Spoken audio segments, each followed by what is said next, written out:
Hello students, welcome back to my YouTube channel. So today we are going to start another new topic, which is plant cell and animal cell. So we are going to discuss that what is the main difference between plant cell and animal cell. So here we have plant cell. A plant cell is the basic unit of plants. It contains special structures that help plants make their own food. So the main parts of plants and their functions are cell wall. Cell wall is the outer rigid covering of the plant cell, and cell wall is made up of cellulose. It provides shape and protection. Another part is cell membrane. It controls the movement of substance in and out of the cell. So it simply means कि जो cell wall होता है वो plants को shape and protection provide करता है, और जो सेल मेम्ब्रेन होता है वो जो अंदर आते हैं सब्सटेंस या जो बाहर सब्सटेंस आते हैं उनकी मूवमेंट को कंट्रोल करता है. Now cytoplasm. Cytoplasm is a jelly-like material where organelles are suspended, and the nucleus, it controls the center of the cell and contains genetic material like DNA.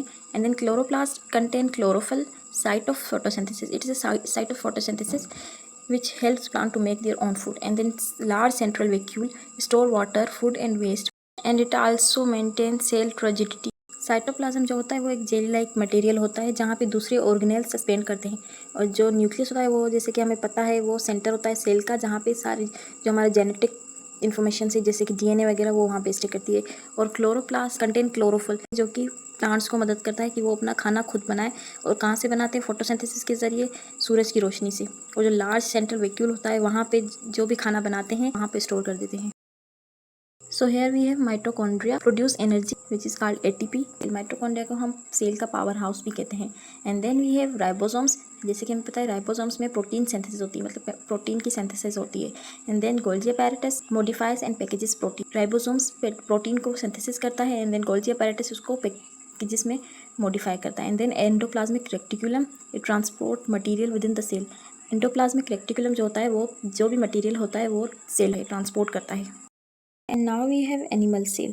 And animal cell is the basic unit of animals. जैसे कि हमने पहले पीछे पढ़ा है plant cell, अब हमारे पास है एनिमल सेल. हमें इन दोनों के बीच डिफरेंस बताना है. काफ़ी सिमिलरिटीज़ हैं इन दोनों के बीच में, लेकिन कुछ डिफरेंसेस भी हैं. जैसे कि प्लांट सेल में सेल वॉल होता है लेकिन एनिमल सेल में सेल वॉल नहीं होता. काफ़ी सिमिलरिटीज़ हैं plant cell and animal cell में, जैसे कि मैंने आपको बताया. अब यहाँ पे प्लांट सेल में जो है सेल वॉल होता है, एंड जस्ट एनिमल सेल में सेल वॉल नहीं होता, सेल मेम्ब्रेन से स्टार्ट होता है. जो सेल मेम्ब्रेन होता है वो एनिमल सेल की आउटर बाउंड्री होता है. And then cytoplasm contain organelles, and then nucleus control all activities. Mitochondria produce energy. Ribosomes protein synthesis. Same function है जैसे प्लांट सेल में है वैसे ही animal cell. Again we have same Golgi apparatus, packaging and secretions, and then endoplasmic reticulum, material transport. जैसे कि plant cell में भी एंडोप्लाज्मिक रेक्टिकुलम मटेरियल ट्रांसपोर्ट करता था, वैसे ही एनिमल सेल में भी एंडोप्लाज्मिक रेक्टिकुलम मटेरियल को ट्रांसपोर्ट करता है. And Golgi apparatus packaging and मदद करता है.